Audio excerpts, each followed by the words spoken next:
शरीराविषयी अशी गुन्हे करणाऱ्या 7 गुन्हेगारांना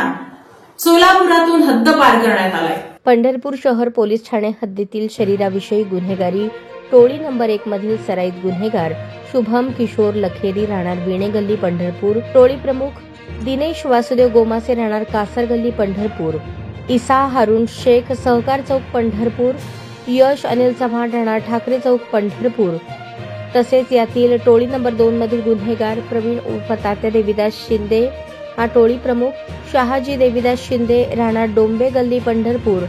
विशाल देवीदास शिंदे राहणार डोंबे गल्ली पंढरपूर यांच्या विरुद्ध वरिष्ठ पोलीस निरीक्षक विश्वजित घोडके यांनी वरील टोळीतील 7 हद्दपार इसमांवर प्रस्ताव तयार करून हद्दपारीच्या कारवाईबाबत अहवाल सादर केला होता। डॉक्टर अर्जुन भोसले उपविभागीय पोलीस अधिकारी पंढरपूर उपविभाग यांनी सदर हद्दपार करण्याच्या संदर्भातील कामकाज चालवून सदरबाबतचा सविस्तर अहवाल अतुल कुलकर्णी पोलीस अधीक्षक सोलापूर ग्रामीण यांच्याकडे सादर केला होता। त्या अनुषंगाने टोळी नंबर 1 यांना 6 महिने तर टोळी नंबर 2 यांना 1 महिन्याकरता संपूर्ण सोलापूर जिल्ह्यातून हद्दपार करण्यात आले असून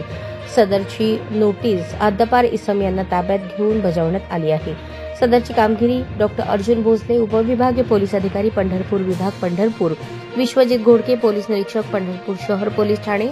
यांच्या मार्गदर्शनाखाली गुन्हे प्रकटीकरण शाखेचे सहाय्यक पोलीस निरीक्षक आशिष कांबळे, सहाय्यक पोलीस फौजदार कल्याण ढवणे, पोलीस नाईक सचिन इंगळे, सिरमा गोडसे, शिवाजी पाटील, प्रसाद औटी, सचिन हेंबाडे, विठ्ठल विभूते, शहाजी मंडले, कपिल माने, धनाजी मुटकुळे, दीपक जवळे आणि शेख रतन जाधव यांनी केली आहे।